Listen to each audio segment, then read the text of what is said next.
forecast. So we have had a mental week here in the school because obviously this is our flower delivery week. So the students, when I say they're up to their eyes, creating some amazing work, and we have been posting it on our social media pages the last few days. So listen, if you do see any of the students' work posted, why don't you interact with them? Tell them that they're brilliant. Give a little bit of feedback or advice if you have it to offer on any of the posts that we're posting up. So the weather today in Dublin is actually a little bit chilly, to be honest. A little bit chilly out this morning, but at least it's dry. Now, I know I've been talking to some of the students around the country, and it seems to be raining in some parts of the country, so hopefully it stays and away see, from London Dublin. is getting really wet weather. With Are they? The Chelsea Flower Show's been, And it's been gorgeous the last few days. Like our lovely Sue Whale, the author of the Cut Flower book, she's doing journalist basically over in the Chelsea Flower Show, and again she's posting of our videos and posts over in the Flowery Fun group. So if you can't make it to Chelsea and you'd love to see what's happening, pop over to the Flowery Fun group, which is like a little sideshow of Kate's Flower School page, and have a look at some of the videos that she's posting. Okay, so we have a good few people tuning in. We have Martina's watching in from Casablanca. We've Beatrice Ballantyne saying good afternoon. We've Maria Crompton who's watching in from rainy Surrey in England. Who else have we got? Let me see. We have, the weather just doesn't seem to be good. Doesn't seem to be good around. No. And again, huge thanks to anybody that's joining in. And you know, one thing that you could do for us, like what we'd really appreciate if you click share. Something I haven't been asking us to do in ages, but it really helps us with our analytics on social media, with Facebook, Instagram and YouTube, if people actually share our videos as well. So whether it's your own personal page or even if you're in maybe a flower arranging group, again, we'd really appreciate it. Perfect Petals, Maureen and Angela are working together up there, Maureen, preparing for a wedding. This is the dream team. Brilliant, absolutely. Again, over in our Bloom Studio. Our Bloom Studio is where our students, I suppose, advance onto. It's a free mentoring group, and it's where our motto is collaboration, not competition. And it's just amazing how many good friends, you know, the way that these students, past students, florists, trained florists at this stage, the way they've made, and they all help each other out. It's absolutely brilliant. We're so proud of them. So again, fair play. Make sure that you post all the photographs over in the Flowery Fun group, as well as the Bloom Studio, Maureen and Angela. So what do we need today? So I did say for anybody that wanted to work along with me, because this will all be in live time, so I might be a little bit faster than you, but you'll need what we call a 12-inch wire ring. Now this can be made out of 2 wire co-hangers, and if you're not too sure, again, post any questions in the comments, because I'll go through all the comments later on this evening, and again, I'll respond to them. So if you don't understand, but do you see the way these wire rings that you buy in, the way you have the outside circle and the inside circle, and they're joined together with these little straight pieces? Well, if you get 2 co-hangers and you need to cut one, you need a little wire snips or a little pliers there, cut one a little bit shorter than the other. Now, if you're wondering how will you join the one that you cut, how will you join it up? If you do a hook at one end and a hook at the other end and hook them inside each other and then squeeze them tight, you'll end up with a smaller circle and then the outside circle. So the outside circle is the actual co-hanger that was in a triangle shape, and you just kind of mold it and bend it and squeeze it around. Don't worry about the little co-hanger hook at the top, it's absolutely fine. So you'll have your outside circle, you then put the inside circle obviously to the inside, but you're not going to have these little straight pieces, do you see, to hold them apart. But what you do is you get your real wire, and what you do is you kind of go around like this sort of effect. You probably won't see it again. I don't, can you see it there? Not you really, see the way you're just kind of basically going around, joining the 2 circles together, and that will hold them apart. And don't worry that one circle is a bit more over to one side than the other. It'll be absolutely fine. It's just really a base that you need for actually attaching the material on. Again, if you have any questions about what I've just explained, put it in the comments and definitely I'll get back to you. Now, for making the actual base, I have some fresh moss here. So this moss came in from Holland. So it is possible to buy it imported in from Holland, and there isn't any problem. Now, I know we have lots of UK followers there watching today, and over in the UK you have what they call moss farms. So they actually produce moss, sustainable, and again looking after the environment, and they sell it on, and they're obviously replacing it and growing it again, and there's no hassle whatsoever. Here in Ireland, it's nearly impossible to get moss. You need a license to collect moss, and again, we're just not as organised as the UK, so we do find it a lot more difficult to get moss. Now, between me and you, and this is a little secret, and obviously don't tell anybody, but if you did happen to be out walking up in Glendalough, hearsay, now I have never seen it, never touched it, okay, wink wink, up around Glendalough, when you go for a nice little walk, up around the back of Beyond's, nobody sees you, and you have your little haversack on your back with your 2 cans of Budweiser, I heard that there's lots of moss on the ground up there. But listen, that's between me and you.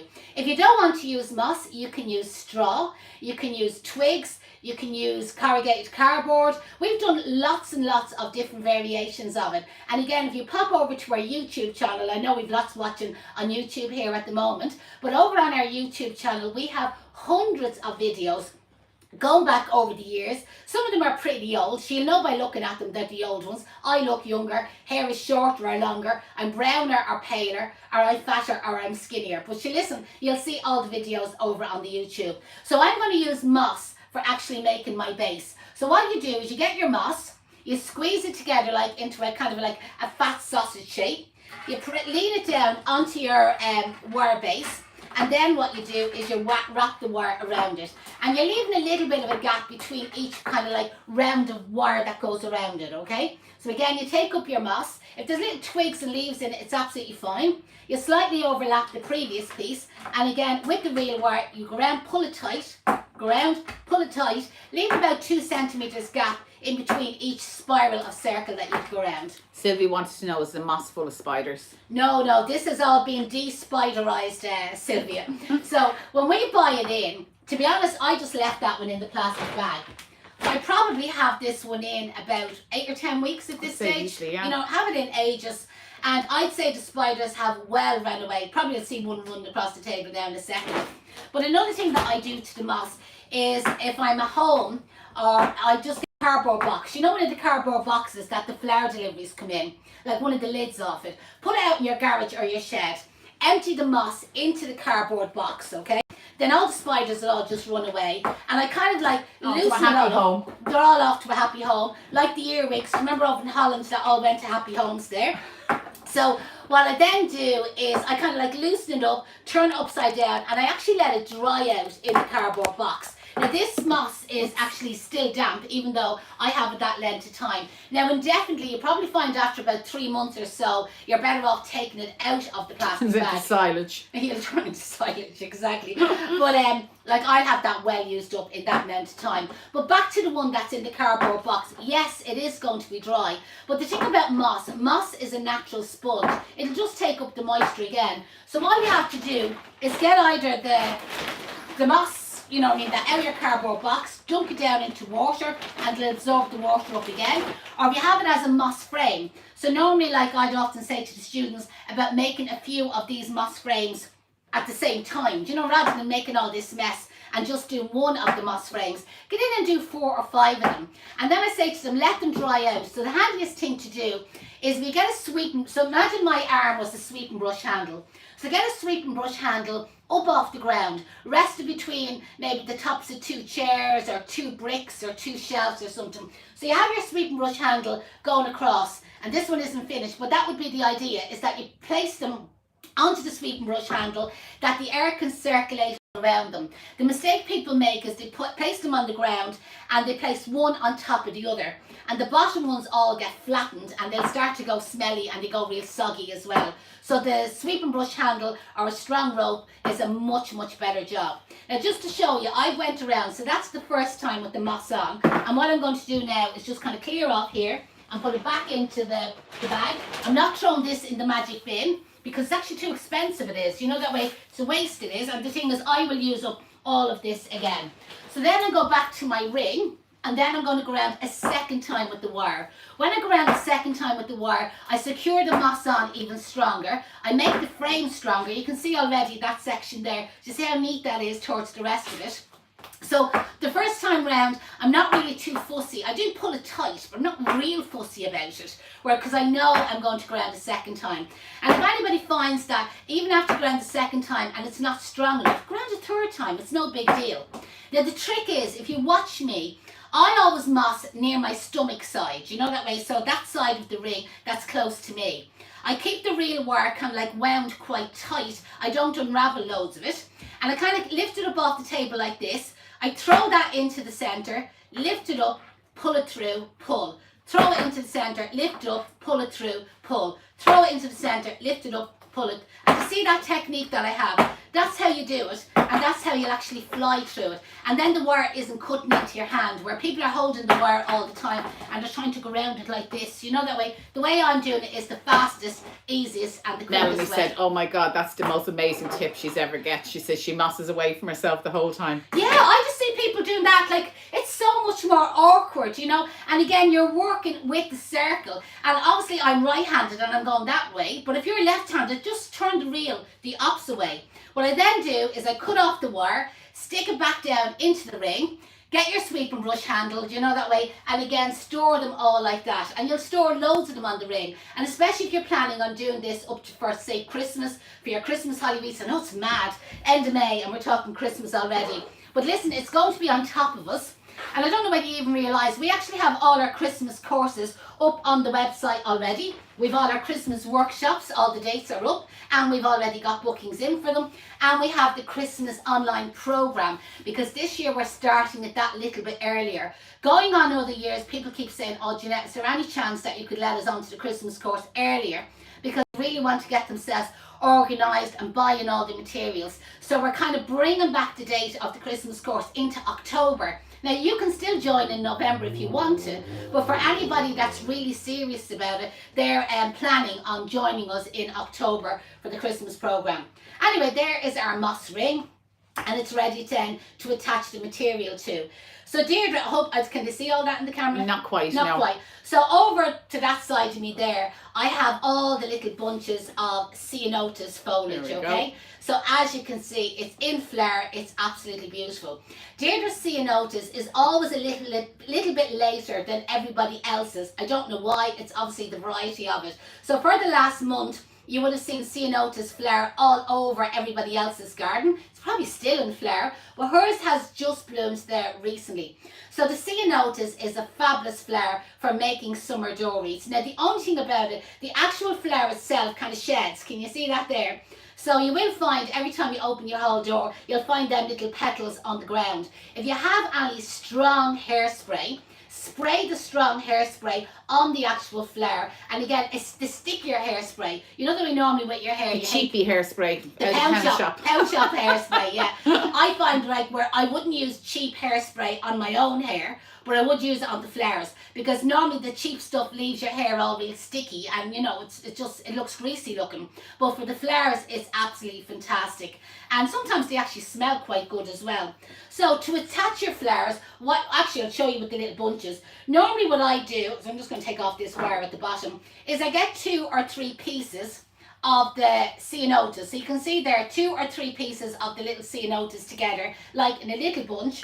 I get my reel wire, and that's all I do. I just wrap it around the ends 3 or 4 times and cut it back off again. So I've done all that before I came live today, just to save a little bit of time, and it's not boring for yourself. Do you know, we did say we were going to do a little giveaway. All right. So it'll be a surprise prize. Okay. But I think the question will be, what opened up in Dublin last week or the week before? Yeah. And we could see Nearly closed down again. Typical Dubs, you know Yeah. that way, flashing their boobs and flashing all their dangly bits. But sure, that's Dublin, isn't it? The New Yorkers were doing exactly the the same. New Yorkers were doing, and we could see into New York. So what opened and closed very quickly in Dublin in And the I last think it week or reopened two? again. Oh, did it? I think Sinead was saying something that they're planting loads of flowers around it to keep the dangly bits away and the booby bits away and all the rest. And actually talking to boobs, did everybody watch Deirdre's live story last week? Actually this week on Instagram. So Deirdre is going to, is it Centra or Tesco you're going to? Deirdre's going to, I think it's the wholesalers. Could be maybe Hook Flowers or Flowery Smart. Anyway, she's getting a new boob next Monday. Don't know how much she's paying for it, you know that way. And she'll have one good one and one old one. So there probably have to be a little bit of balance in between it. But great excitement here. Now she will be obviously off camera for a little while. So God knows when you'll see me live again, because obviously I can't do this on my own. But yeah.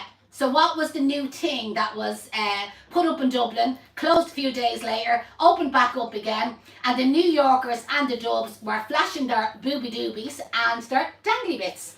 And we don't know what price comment in the post below, and we will pick out a couple of winners, because I did say we would do a giveaway. And right, so just to show you here, starting off, so the first little bunch there, can you see the way it's on a 45-degree angle? It's coming off slanted. And if I turn around the back of it, you can see then how much it's sticking out from the ring. So this is a little trick, how you make your dories that little bit bigger. So where my ring was a 12-inch, I possibly have come 2.5, 3 inches out past it. So in total, I probably regain 5 or 6 inches. So that means 12 and 5, you're making a dory around 17, maybe 18 inches wide. So when you wrap the wire around it 2 or 3 times, just bring your wire slightly, you needn't actually move it, just pull it slightly that way, you see over there on an angle. Get your second little bunch and lay it beside it. Now try not to have them overlapping each other, have each little bunch just barely tipping. And again, the real wire then goes around that spot 2 or 3 times, and the same little trick, pull that, you see, slightly over to the side. Then you're going to get your third little bunch, and again you're going to rest it in there beside that as well. Wrap the wire around 2 or 3 times, and this time, you see on the inside of the ring where you can still see the moss, if you get a little bunch and you just rest it in there, do you see like what I'm doing? Do you see the difference it's going to make? It's going to make it really chunky, and it covers all the mechanics. Now a lot of people don't do that, they don't add in that fourth one to the inside, but it just makes such a difference. And then I'm back on the roll, so I'm then coming to the outside again on a slant on a 45-degree angle. Go around 2 or 3 times, pull your wire slightly over to the side, get your next bunch added in beside it. Again, wrap it around 2 or 3 times, pull it over to the side, get your next bunch, rest it on an angle, and then I'll show you again. I'll hold this up now that you see it. You see the way the inside is a little bit baldy, a little bit bare looking. You get a bunch and you rest it to the inside of it. You wrap the wire around that. And wait till you see, like I've 8 bunches on so far, but look how chunky it has made it. So I'll continue all the way around to the opposite side.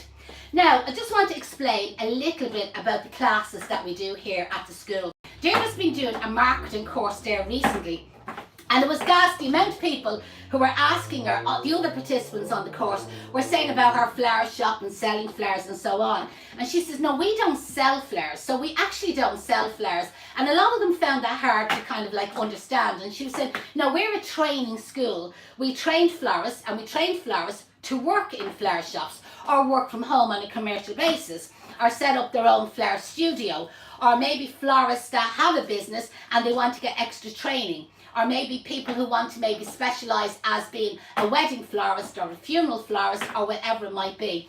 And again, the end of the course, what was it, 12 weeks long, the course? Again, the end of the course, it was kind of Deirdre from K Flower School, who doesn't sell flowers, you know that way, because a lot of people find it hard to understand. And I know myself, even when you're out somewhere and you meet people and they say, well, what do you work at yourself?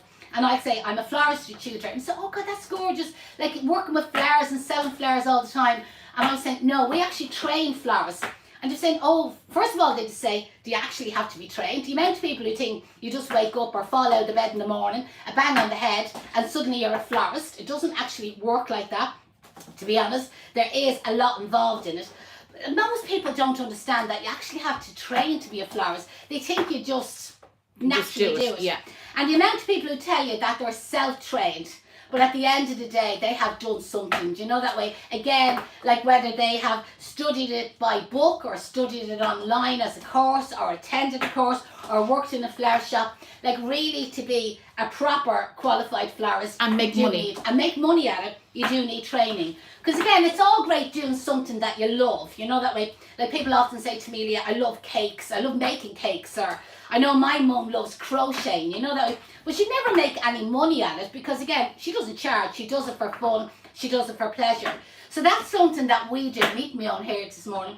That's something that we do here at the school, is we train you on making money, okay? That's the whole idea of our school. It's a job, okay? Yeah, you can do it for a hobby. Yes, you can love it, and we do get people who do our courses and they're really just doing it for pleasure and for themselves, and they're not planning on maybe charging for it, or they're not even planning on making money for it. But the majority of the students who do classes with us, they want to know how to make money. It's a job, it's an actual career. So we teach them, I'll just hold this up just so you can see it so far, how it's coming together. So again, I'm putting them on like in multiples of 4 bunches, 3 looking out, 1 to the inside, 3 looking out, 1 to the inside, until I get all the way around. I made up 35 bunches in total. So if anybody's watching there and they're wondering how many bunches will it take, I made up 35. It doesn't look, I'll probably have a few spare ones left over. And they were decent bunches, you know what I mean? That was a little skimpy when I put that one back down when I picked it up. But they were decent bunches that I made, you know, that way, and I had plenty at it. So back to our courses, we teach you like how many flowers. Do you see the way even there I said 35 bunches, you know? So you need to know how many flowers are you going to put in a flower arrangement. Are you going to put 6 roses or 12 roses? Because that's going to make a huge big difference in the cost price of the arrangement. Where if I put 6 roses in and it's costing me X amount and I'm selling it to you at such an amount, and then Deirdre gets in and she puts 12 roses in her one and charges the same price, I'm going to make more money than she is. And obviously if you're in business, you're trying to cover your overheads like your rent and your rates and your ESB bill and your gas bill and your advertising bill and your IMRO bill and your insurance bill and your wages bill and your tax bill. We cover all of that as part of the training here at Case Flower School, so that you know exactly how much to charge for the different arrangements. And it's not the same formulas. Like there's one formula for flower arranging, there's another formula for hand tied bouquets, which a lot of our students are on at the moment. We have another formula then for wedding bouquets. Again, you'll see there's some amazing wedding work kind of being posted at the moment, you know, that way, with our students. So there's all different formulas. Again, is it wedding and event decoration, like church arrangements, hotel arrangements, that type of thing. And you know what we're actually seeing, Jeanette, well, I'm seeing it because I'm answering the emails, is a lot of florists from the UK, from America, is they're saying that they're not making enough money out of their weddings because they would never thought how to cost and price it. Like the easy, well, I won't say the easy part, but the easy part is learning how to make a most amazing, fabulous wedding bouquet. The hard part is how many flowers will you buy in? And the thing is, you look at a bouquet of flowers and you might say to yourself, because there's only 20 flower heads in that wedding bouquet, but there could be, and I'm making this up, there could be 2 Sophia Loren roses, but when you go to buy them, they're sold in 10s. There could be 2 toffee roses, but when you go to buy them, they're actually sold in 12s. There could be 2 Doris Day roses, and when you go to buy them, they're sold in 10s. There could be 2 Avalanche roses, and when you go to buy them, they're sold in 20s. So do you see, just to get that number of roses, how many you're going to have to buy in? There could be 2 stems of gyp, but you have to buy them in 25. There could be 3 stems of wax flower, but you have to buy in 25. There could be 2 stems of ruscus, but you have to buy that in 50s. So again, it's working out exactly what have I got to buy in to make that arrangement. A bit like when you're doing the ingredients of a cake. You only need 2 ounces of flour, but I reckon you have to buy the flour in, I actually haven't got a clue. Kilo bag. Yeah. Don't know how many ounces that is, but a lot of ounces anyway. So it's kind of the same thing with flowers. It's working out what we call the stem count, or the ingredients, or the recipe. What do you have to buy in? Now, whenever about the bag of flour, if I have 8 ounces or a half a kilo of flour left over, as in baking flour, right, I can use it next week and make an apple tart next week.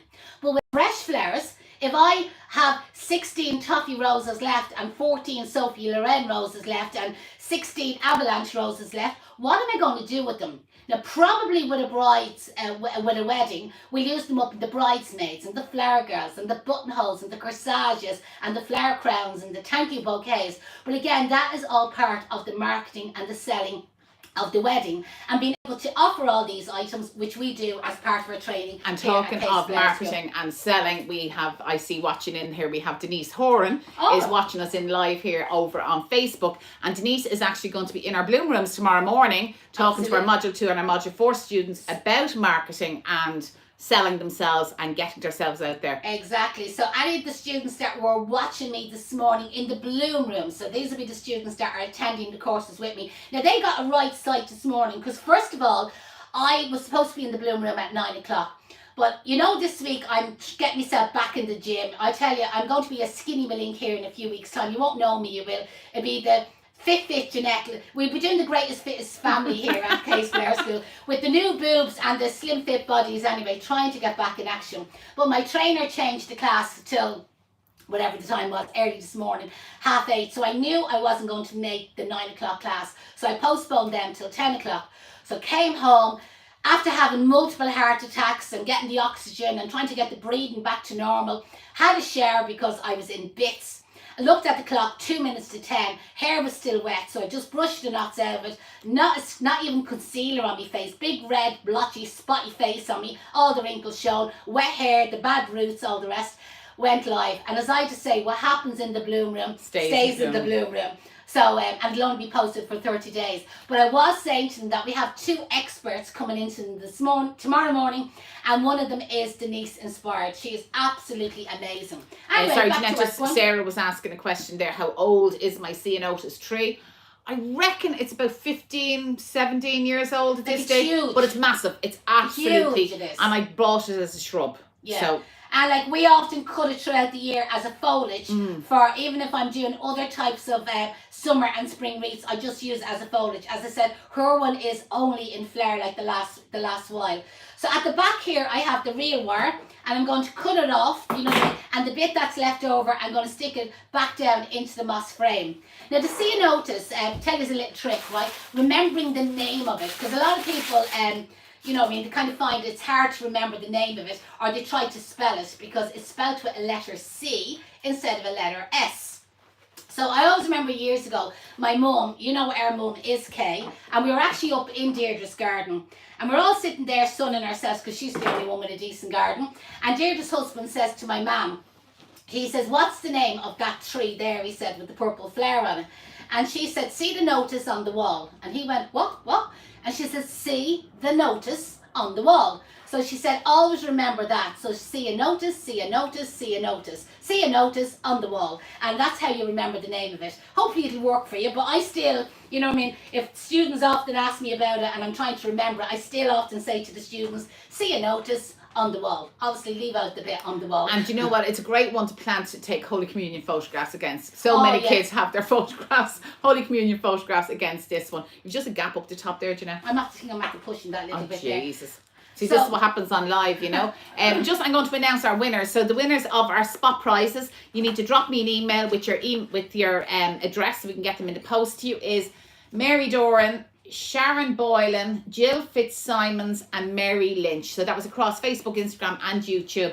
Guys, Mary Doran, Sharon Boylan, Jill Fitzsimons and Mary Lynch. Drop me an email, info@caseflourschool.com, and I will get a little prize in the post to you in the next day or two. So where Deirdre said there was a gap, I just wired it. I've stuck the wire down through the moss. My fingers have the wires underneath here. I'm bending them into a horseshoe shape and then just kind of pushing them back up into it just to cover that little gap. So I used all 35 pieces. As you always do. As I always do. It just be mad, doesn't it? Like no matter what she brings in the bag, like I'll just grab the bag to show you. So that was the bag that Deirdre brought in this morning. There's still a little bit of the Ceanothus in it. So that was, I won't say jammed full, but there was a good, you know, I mean, it was But I only cut to the length that I needed when I was taking it I out. had literally no wastage. Like, you know what I mean? She rubbed it the right length because it made it real easy for me then when I was making the little bunches, because she knew I was going to be under pressure this morning between drying the hair, getting the makeup on, getting the 2 live classes done, have the oxygen and the heart attack after the gym class. So she had everything real organised that it didn't take me any length. So, but we often find, like Deirdre would bring me in the bag of greenery, and if I had 28 bunches, I'd make do with 28 bunches without even thinking about it. But there you go. And just hold it up bunches. again. There's a few people asking for a photograph. Yeah, it's gorgeous.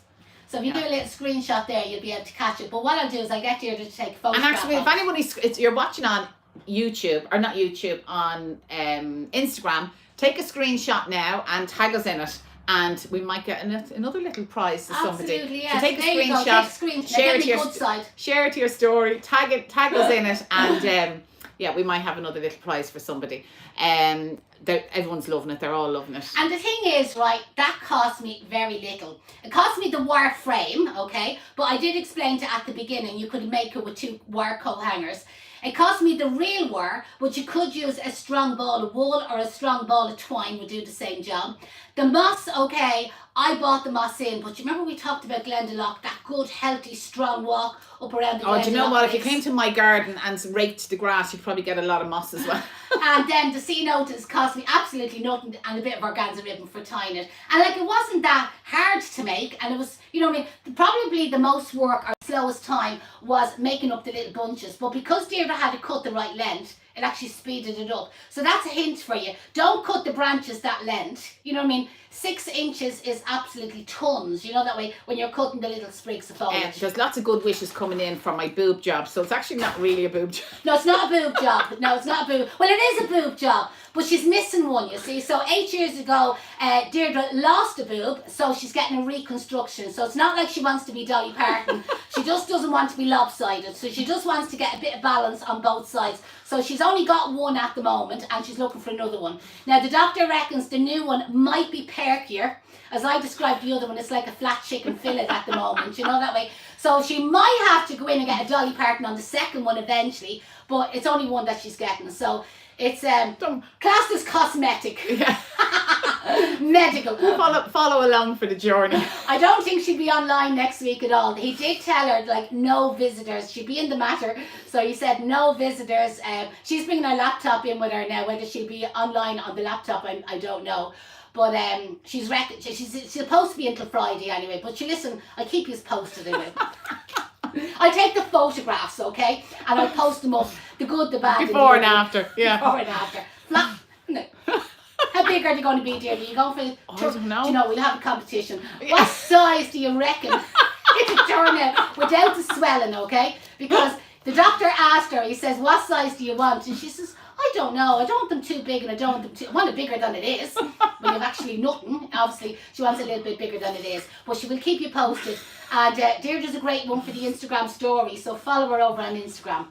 Listen, thanks a million. Again, anybody that's looking for a free sample beginner's flower arranging course, just to try it out, to see what is it like to do an online course, especially people who are overseas and you're wondering how does it work, you know, that way when you're not living in Ireland. Like, it works out brilliant, but listen, you can try it out for free. Drop us an email. Drop it out before Monday. Yeah. Or I'll be answering the emails from Monday. Drop us an email, info@caseflowerschool.com. We would love you to share this video, okay? We'd really, really appreciate it if you could share this video. And again, any questions, comment below, and I'll respond back to you all later on this evening. Thanks a million. See you soon.